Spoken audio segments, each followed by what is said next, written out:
faster chip, a high-performance display, and the biggest upgrade ever to the camera. Introducing iPhone 13 Pro. Before the iPhone 13 arrived, I thought I already knew I was going to go for the iPhone 13 Pro model. Just a month ago, I unboxed the iPhone 13 Pro that I thought I'd never get. So what happened? As I wrote prior to the iPhone 13 series launch, I was hoping that Apple wouldn't separate the iPhone 13 Pro and the iPhone 13 Pro Max in terms of camera quality, and that turned out to be the case.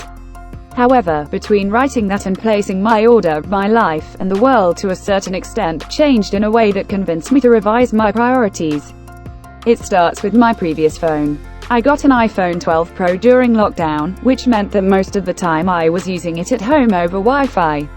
Even with my heavy use of the 12 Pro for streaming video and music, I found the phone would easily last a full day on a charge. While I was a bit jealous of the iPhone 12 Pro Max's larger screen and improved rear cameras, I didn't miss them, and felt happy with my choice in phone. However, as everything opened back up and I started commuting to work again, I found that the iPhone 12 Pro's battery was not quite lasting a full day without enabling low power mode. And that's after the battery health had only dropped to just 89% after a year of use. In my review of the iPhone 12 series as a whole, I commented that all the phones, excluding the iPhone 12 Pro Max, had pretty lackluster battery life compared to their Android rivals. I knew this but didn't fully appreciate it until I was listening to podcasts and watching videos through my commute via 4G and 5G data. As a video and music streamer, I am swamped in chargers and cables I could use to power up the iPhone again, but I didn't want to be tethered while at work or at home in the evening. So I began to wonder if perhaps when the new iPhone arrived, it was time to go and upgrade. Just as with the regular iPhone user, the most important upgrades on the 13 Pro are to battery life and the camera system. The 13 Pro adds a third major improvement with a high refresh rate screen.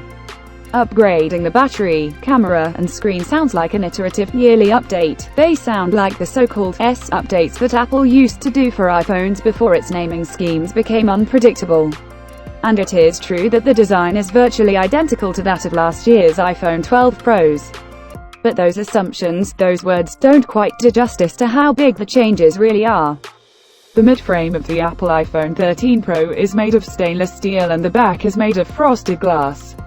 The front of the device is protected with Apple's ceramic shield glass, which is supposed to be stronger than the glass featured in any other smartphone. However, we cannot confirm this claim, especially given the fact that our iPhone 13 Pro's screen had a few micro scratches just after a few days of careful use. One of the most notable things about the iPhone 13 Pro is its weight. Weighing in at 203 grams, the 13 Pro feels a bit hefty in the hand. The build quality is simply superb. There are no chinks or jagged edges, and the SIM card slot feels completely flush with the frame. The iPhone 13 Pro does not bend at all. Moreover, the device is IP68 certified, meaning that it is dust and waterproof. The notch has shrunk horizontally.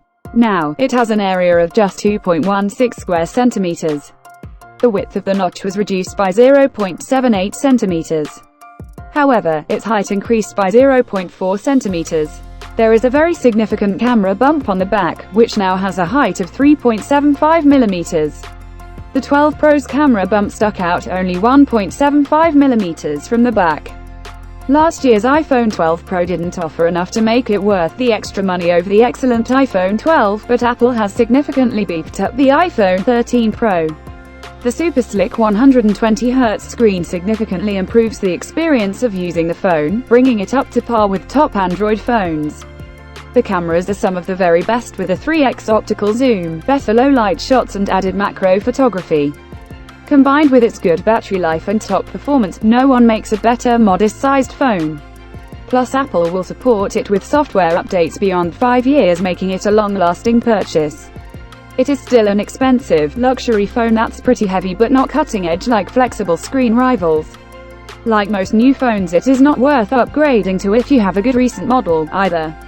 The iPhone 13 Pro is Apple's best. Not only is it the top smaller phone this year, but it is one of the standout phones of 2021. More powerful, more intelligent, and a world of cinematic possibilities. iPhone 13 Pro.